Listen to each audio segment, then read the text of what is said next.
Amis des plantes, amis de la viande et amis des animaux. D'ailleurs, est-ce que amis des animaux et amis de la viande ce serait pas la même chose? Ok, je fais un gros troll. Dans la dernière vidéo, alors c'est peut-être pas la dernière puisque la post-production et le montage traînent parfois un peu, mais dans la vidéo du décès de Zanadart à 39 ans, une végane crudivore qui est morte de faim et morte de carence, vous avez été extrêmement nombreux à réagir en commentaire. Et j'ai décidé, plutôt que de répondre individuellement, de faire une vidéo pour éclaircir un petit peu mon point de vue sur vos commentaires. Avant de commencer la vidéo, n'oublie pas un pouce bleu, un abonnement, ça te permet d'éviter les carences et surtout de prendre du muscle, même en ne mangeant rien ou même en mangeant des feuilles comme ce petit avocat qui est en pleine prise de masse. Bref, c'est parti pour la vidéo générique. I've been on the side too long, don't know my pain's a nightmare. Devil on my back, fuck that and overdose. Allez, on va rentrer directement dans le vif du sujet et je vais vous lire les commentaires. Monsieur Banner nous fait tout un paragraphe. Bonjour, l'homme est omnivore. Ah bon, vous ne faites que réciter le contenu de votre programme universitaire. Blablabla. Bla. Bon, je vais pas vous lire tout ce gros pavé. À la fin, ça finit par effectivement un argument d'autorité. Le saviez-vous? Je vous conseille de lire Arnold Ehret, René Cointon pour commencer. Bien à vous, bon. Oui, l'homme reste un omnivore jusqu'à preuve du contraire. C'est pas parce qu'il y a des gens qui ont écrit des livres ou des théories que ce sont des théories qui sont acceptées de façon universelle.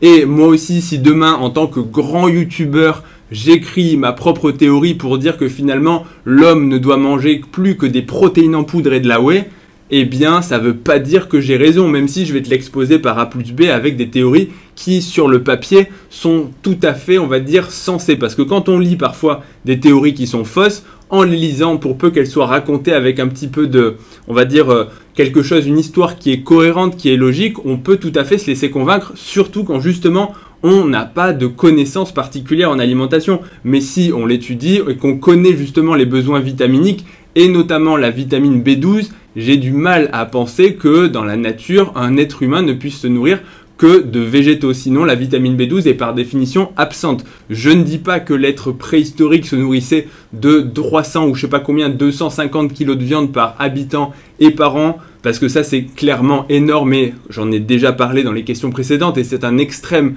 Mais il y a une différence entre être vegan, exclusif, crudivore, tout ce que vous voulez, et être un mangeur de barbac, à l'inverse, de façon extrême également. Et au final, le compromis se trouve très probablement entre les deux. Manger des végétaux, mais aussi de temps en temps manger des produits animaux. Et la souffrance animale, c'est quelque chose de malheureux, mais il ne faut pas que ça vienne interférer dans le raisonnement, on va dire, scientifique et sur les besoins réels de l'être humain.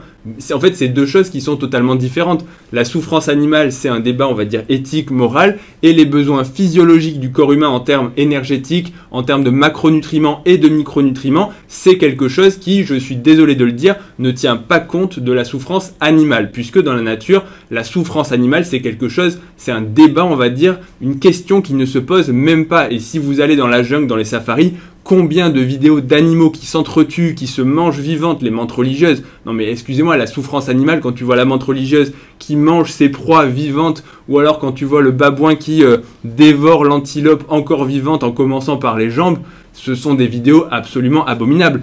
Et pour toutes les personnes qui ont un chat, je pense que combien mon chat a fait souffrir de souris, d'oiseaux, pour même pas au final les manger, mais juste pour jouer avec et les voir souffrir. Voilà, la souffrance animale, les animaux ne sont pas des êtres tout mignons et tout roses, contrairement à ce que certaines personnes veulent nous faire croire. Maintenant, ça ne veut pas dire que j'aime voir des animaux souffrir dans les abattoirs, mais il y a vraiment deux extrêmes en fait, et la vérité est probablement entre les deux. On devrait, et c'est mon sentiment, manger de la viande, mais de la viande de façon beaucoup plus responsable. Et pas de la viande qui a été élevée des poulets en batterie où ils sont 350 poulets par mètre cube. Ça, bien sûr que c'est quelque chose d'insupportable à voir. Bref, allez, je divague un petit peu, on va passer à la question suivante. Prochain commentaire de Philippe 1973 qui nous dit « Mais comment est-elle morte du choléra ? Comment l'a-t-elle attrapée? Est-ce qu'elle n'avait pas accès à l'eau potable ?» Et la réponse d'en dessous est extrêmement bien formulée.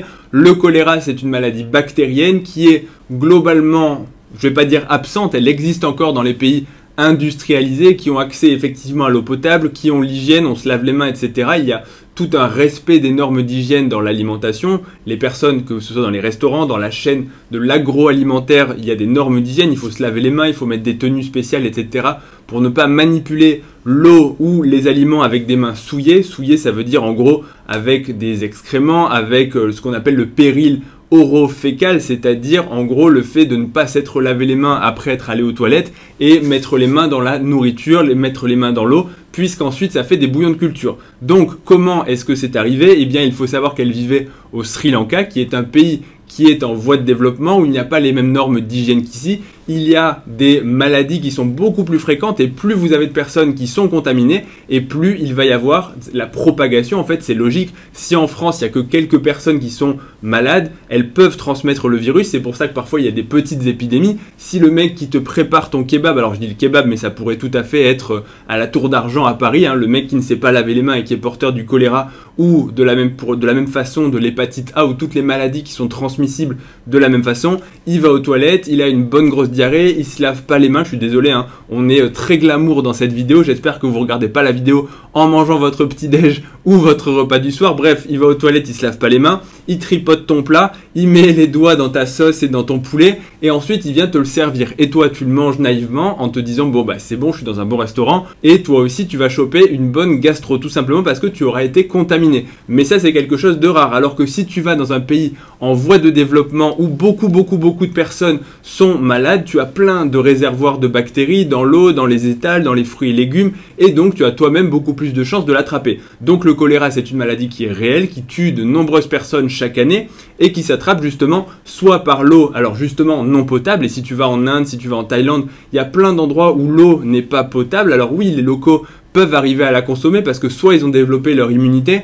Quand je suis allé en Inde, bon moi je suis tombé malade comme tout occidental qui se respecte assez rapidement, mais tu vois des Indiens qui se baignent dans le Gange et qui mangent les choses et qui trempent leurs doigts. Donc voilà, en fait, donc il y a des gens qui sont sélectionnés entre guillemets parce que soit ils sont morts très rapidement si leur système immunitaire n'était pas assez fort, soit ils ont justement été sélectionnés pour leur résistance à se baigner dans le Gange, qui pourtant est une eau qui est, on va dire, très trouble. Donc oui, le choléra, on peut l'attraper soit en buvant de l'eau non potable, mais parfois, et comme c'est dit, en mangeant des fruits et légumes, et ça c'est beaucoup plus traître, parce que le fruit, on se dit bon bah c'est bon, le fruit il est emballé ou il est pelé, mais s'il a été lavé avec une eau qui n'était justement pas potable, en tout cas une eau qui n'était pas stérile, ou en tout cas indemne de ce type de maladie, vous pouvez attraper tout un tas de saloperies, désolé pour le gros mot, mais que ce soit le choléra, l'hépatite A, ou tout un tas de parasites. Il y a une parasitose, donc des parasites, hein, des vrais parasites qui viennent te parasiter l'estomac et le tube digestif, qui s'appelle la giardiase, qui de mémoire est présente chez presque 1 milliard d'êtres humains sur Terre, c'est-à-dire un humain sur 7 ou sur 8, je ne sais plus très bien où on en est. Donc voilà, les parasites sont réels, et donc il faut vraiment se méfier quand on va dans des pays, oui, en voie de développement, et il faut le dire, il ne faut pas avoir peur de le dire, où les normes d'hygiène sont moins bonnes. Donc tout simplement, en mangeant ces fruits et légumes, il est possible qu'elle ait rencontré le choléra et qu'elle en soit malheureusement décédée. Message de Arnaud qui nous dit: une crudivoriste végane est décédée à cause de son mode de vie et de son régime alimentaire extrême. Il faut juste rappeler qu'il y a tous les jours dans le monde des gens non véganes qui meurent également avec un régime tout aussi extrême, mais dans l'autre sens. Et c'est quelque chose de totalement réel. Bien sûr que ce type de vidéo fait sensation parce que c'est une personne qui a un mode de vie entre guillemets différent des autres, différent de ce que la société consomme en alimentation de façon, on va dire, normale. L'alimentation normale est omnivore. Normal ne veut pas forcément dire bonne. Je vais même pas faire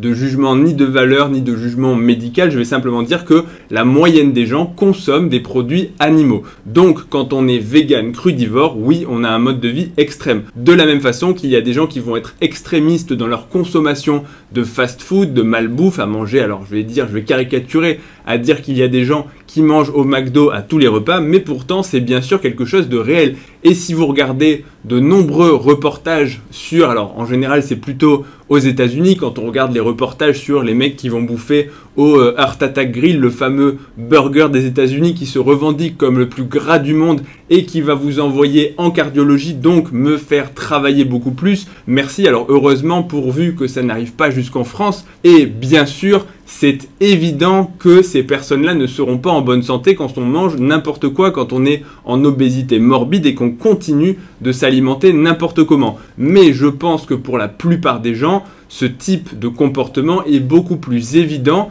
que des personnes qui font justement attention à leur alimentation.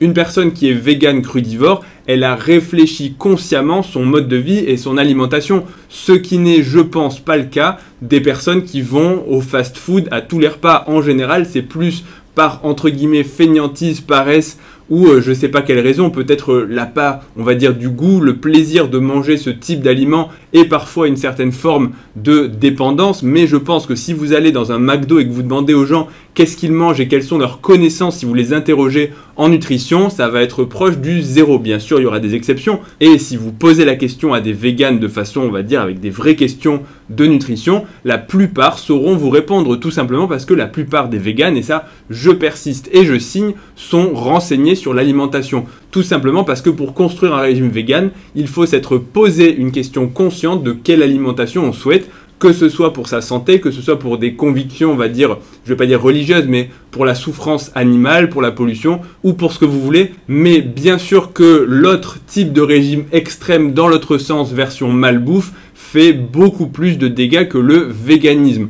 Maintenant, il faudrait aussi voir l'effet du nombre. Combien y a-t-il de véganes en France? Je pense pas énormément. Combien y a-t-il de mangeurs de barbac le week-end avec une bière et des merguez grillées? Donc en gros, le grill avec tout ce qui va être un petit peu carbonisé, c'est également un gros facteur de risque puisqu'il n'y a pas que la viande qui aurait été cuite normalement, mais il y a aussi tous les résidus, on va dire en gros la cuisson qui va altérer les aliments et provoquer des dépôts cancérigènes. Dès que vous mangez de la nourriture qui est carbonisée, c'est quelque chose de dangereux pour la santé. Sangoku 149 nous dit: les protéines en poudre me donnent la diarrhée, mais si en plus je ne devais plus manger de viande, ce serait la catastrophe dans mon ventre. Message qui sort un petit peu de la vidéo, mais il est vrai que de nombreuses personnes ne vont pas forcément consommer beaucoup de légumes, ou en tout cas de produits végétaux entre guillemets, pour des raisons digestives. Il est vrai qu'avec de nombreuses fibres, c'est parfois un petit peu plus difficile à digérer que de la viande ou que des féculents. Donc, pour lui répondre, et lui répondre encore une fois de façon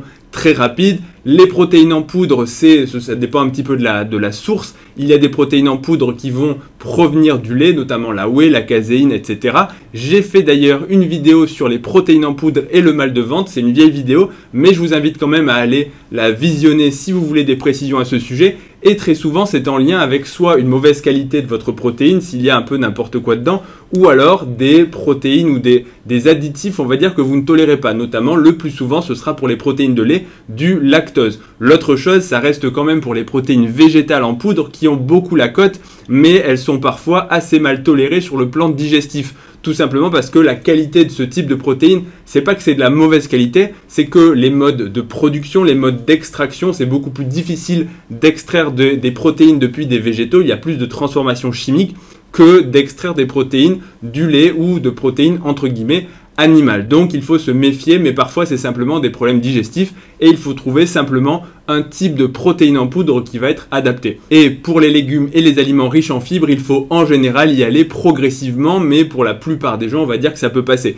Il suffit bien sûr de ne pas dépasser le quota de fibres, parce que si vous mangez trop de fibres, ça va accélérer votre transit et vous donner la diarrhée. Donc n'y allez pas d'un coup, allez-y progressivement et voyez votre tolérance. Vessig nous dit: et non, le seul moyen d'être carencé en protéines, c'est de ne pas assez manger. Il est impossible de designer une diète à base d'aliments complets qu'il soit carencé en protéines sans descendre en dessous d'un certain budget calorique. C'est vrai et c'est faux, ça dépend ce qu'il entend par aliment complet, mais en tout cas on peut tout à fait avoir un régime exclusif, notamment un régime uniquement à base de fruits. Si vous ne mangez que des pommes, des bananes, des kiwis, des dorians, on la voit en photo avec un dorian, bref, vous n'allez avoir globalement que des sucres. Certes, il y aura beaucoup de vitamines, mais vous n'aurez quasiment pas de protéines. Et même si vous mangez un régiment de bananes et que tous les singes de la région sont en colère parce que vous leur avez volé leur nourriture, vous n'aurez pas le quota nécessaire de protéines. Donc si vous prolongez ce type d'alimentation, oui, vous allez finir carencé. Commentaire de Malek Abi: c'est pas plutôt un kwashiorkor qui lui donnait les œdèmes craquelés avec évacuation de la lymphe? Et effectivement, c'est un très bon commentaire, je l'avais mis sur mon brouillon et finalement j'en ai pas parlé, j'ai parlé que de la carence en vitamine B12. Mais tout à fait, le kwashiorkor c'est une carence en protéines.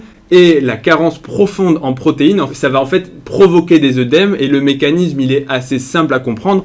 En gros, ce qu'il faut comprendre, c'est que dans la lymphe et dans les vaisseaux sanguins, il y a une teneur en protéines et que cette quantité, ce taux de protéines exerce ce qu'on appelle une pression oncotique. Ça veut dire que les protéines vont participer à la rétention d'eau dans les vaisseaux. Si vous manquez de protéines, l'eau ne sera plus retenue dans les vaisseaux et va diffuser dans les tissus interstitiels pour provoquer des gonflements et de la rétention d'eau sous-cutanée. Donc très probablement que le kwashiorkor a participé, voire même beaucoup plus que la vitamine B12. En fait, je voulais en parler, je l'avais mis sur mon brouillon et j'ai oublié parce que parfois je fais un plan et puis j'oublie de le relire en pleine vidéo. Donc voilà mon petit côté un petit peu tête en l'air, mais très très bonne remarque. Commentaire de Swan, on peut parler directement d'anorexie à ce stade. Il suffit de regarder quelques vidéos dans lesquelles elle mangeait, elle semblait déjà dégoûtée juste en mangeant une tomate cerise.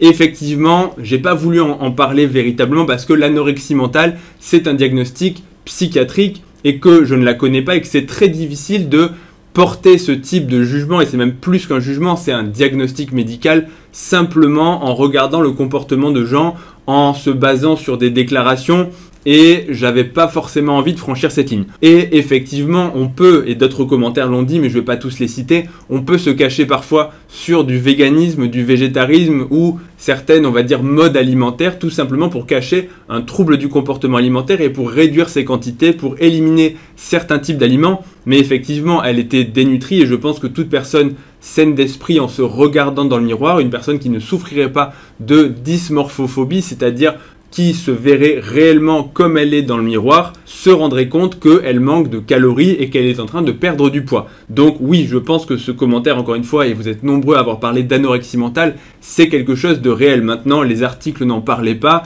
la famille n'en a pas parlé, donc en tant que médecin, je ne peux pas balancer des affirmations comme ça, même si parfois je peux émettre des diagnostics, ou en tout cas des hypothèses de diagnostic. Et là, effectivement, je n'ai pas de preuves, mais il est probable qu'on retrouvait des traits anorexiques dans son comportement. Et enfin, on va finir par le commentaire de PM Daguet. La plante a l'air de souffrir elle aussi de carences et en plus son pot est moche. Alors déjà, je ne te permets pas de dire ça, mais oui, il est possible malheureusement que ce soit une des dernières vidéos avec l'avocat.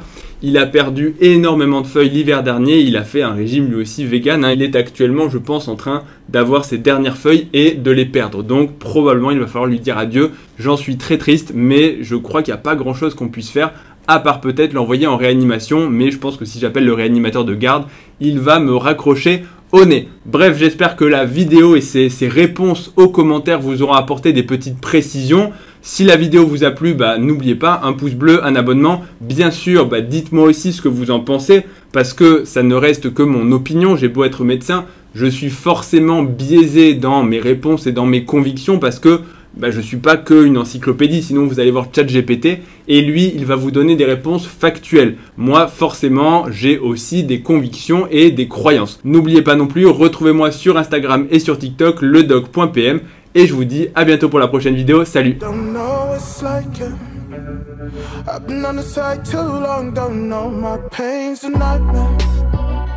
Devil on my back, fuck that and overdose.